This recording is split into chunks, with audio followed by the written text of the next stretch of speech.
pinned down and marked where I want it to be. Well, I mean, there could be an exception where I forgot to mark it, but as near as I know, all the track has been pinned down and marked where I want it to be. And I'm in the process of starting to lay it up there by installing the points. The one at the far end between the paint can and this mail motor is installed, ready to be wired up. And I'm working on the one that's over there. You can't see it, but it's right there. And I just have to pull those droppers down, and then I can put down the glue and connect that up. I also decided, because I really don't know what's going to be going on up here, I decided to go ahead and try out my idea, essentially, and put some track up on a raised area. I don't know if it'll work or not. Honestly, it may not, but it might.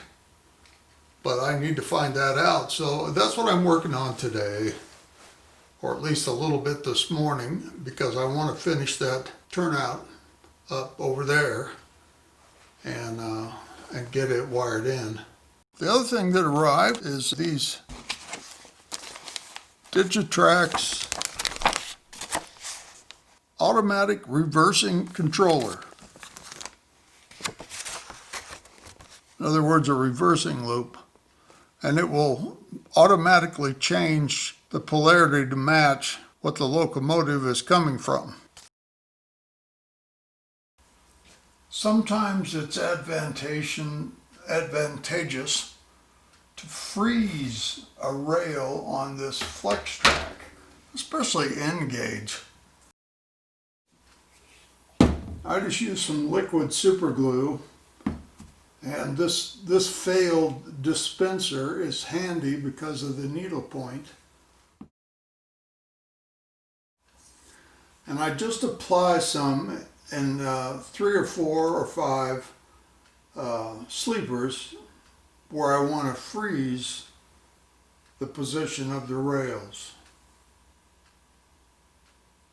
Because otherwise it sometimes makes it too impossible to deal with the rail sliding back and forth and making it difficult to make a connection somewhere.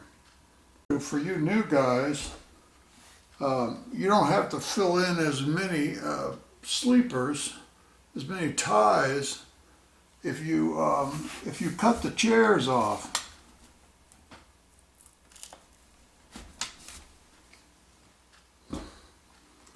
It always pays to have something other than your finger at the other side where you're cutting against it. Flatten off the rail so that there's nothing to keep that fish plate, that rail connector from sliding on there. Then you won't have to replace it.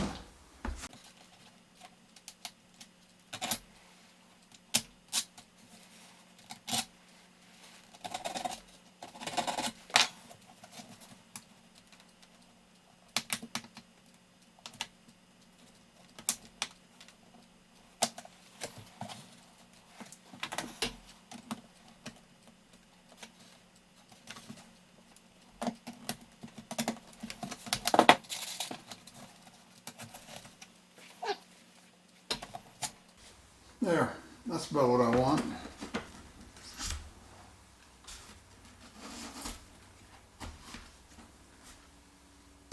So the filler building will be here, filling this track. The hoppers will be pushed up in here and then go run around them and pull them out the other side. Filler has a winch to pull them through. Okay, well, there we go. That's the last section.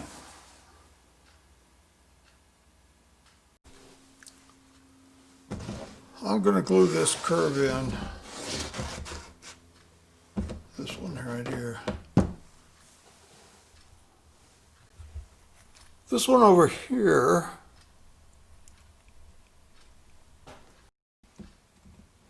is already glued in.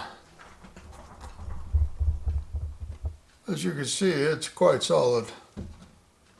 Now I can break it loose. All I have to do is put a palette knife under there and it'll come right up.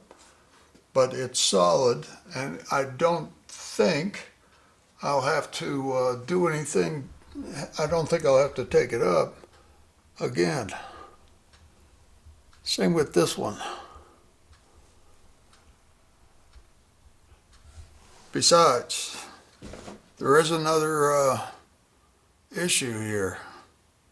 I want to run a train at least through a small section of track. And to do that, I had to have the turnout there and this turnout all wired in and ready to go. So, well, I mean, there's wires dangling from it. I'll have to connect them up. But anyway, this is ready for glue.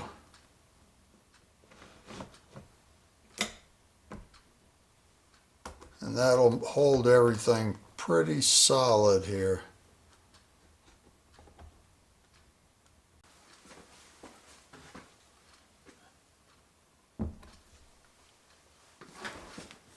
I don't have anything fancy. I just use paint cans with enough paint in them to make them heavy. Now, if you're using this foam tack glue, you don't need very much. If you keep it real thin, then you'll be able to peel it up if you need to or want to.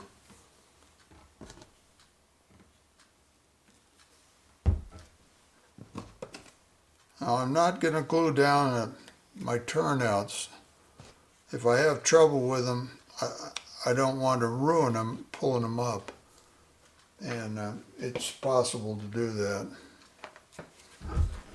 Okay, now I just need to spread this out.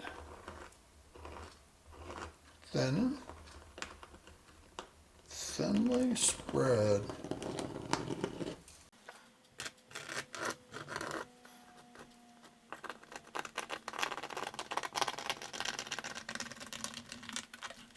Try not to get it on your rails, because that can make a mess. Kind of hard to get off. Position things where I want them. A little weight in the middle wouldn't hurt anything. This can is not very heavy, but it'll be heavy enough. Doesn't have much paint in there. That's it. Now we wait about 20 minutes.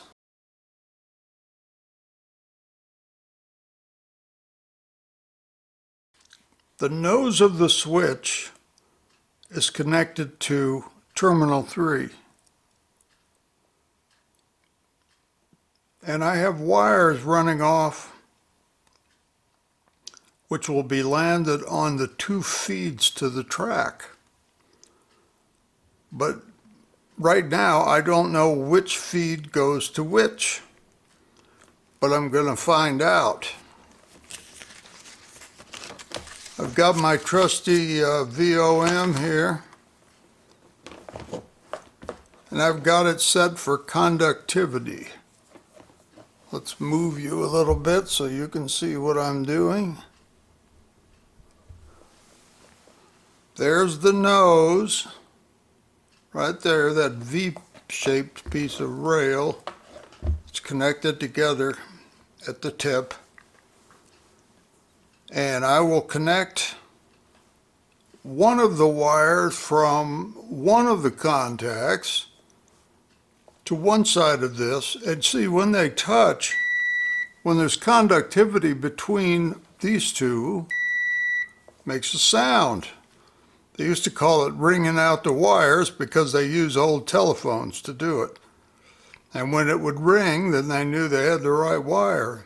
So if I touch this and it's correct, it has the right polarity for the switch on that side, and it works. So that is connected, but you see, this one is not. So the switch is thrown the other way. Now I know that this wire needs to be connected to the green side. Just happened to work out in this case. Doesn't always. It's about a 50-50 shot. If you don't have a volt-ohm-meter, I would get one because there's nothing handier in this world than a volt-ohm-meter when you're doing model railways. And doing track work and wiring and everything else, there's all kinds of different features on it, but that's the one I use more than any other.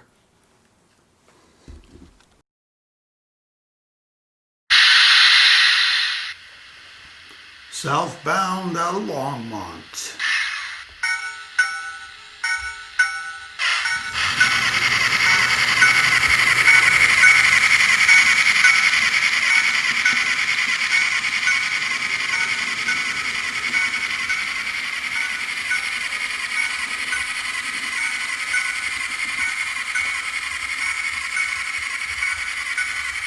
Another part of the quest, since I now know that I will not be using my C21 to control the turnouts, how to turn this into a diagram that can be used to operate the layout with push button, 1 foot square. Here's my push buttons.